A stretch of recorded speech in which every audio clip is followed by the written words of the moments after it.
ถึงเป็นแค่แรงงานของนายแต่ฉันคือหัวใจทั้งบ้าน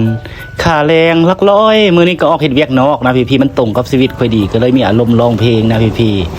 ตอนนี้กำลังสร้างอย่ามองข้ามก็ได้พี่ก็เลยไม่เห็นน้องๆพี่เป็นตาฮักนะพี่ก็ขยันมันกัดอยู่ได้แต่ว่ามันก็เป็นตาแพงพี่เฮ้ยน่ารักจุงเบยเหรอ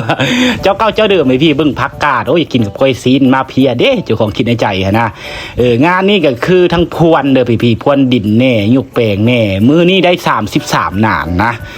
แต่ว่ามีอีกเจ้านึงเพิ่นให้ค่อยตะยุกแปลงให้มันก็เลยได้ไวเฮ็ดไปประมาณ4 ชั่วโมงปลายแน่รวม2เจ้าพี่ตัวนี้ก็คือทั้งพวนดินและก็ยุกแปลงพี่เพราะว่าเพิ่นจะปลูกหอมแบงเด้ช่วงนี้นะ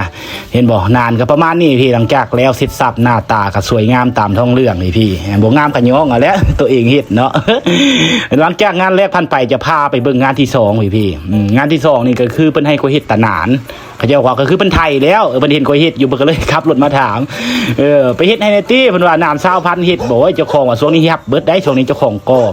อย่ามาถามช่วงเจ้าของมีเงินเด้เจ้าของมีเงินเจ้าของบ่ฮับเด้ช่วงนี้ก็ฮับเบิดพี่เด้น้ำ20,000ก็คือเพิ่นไทยให้แล้วนะ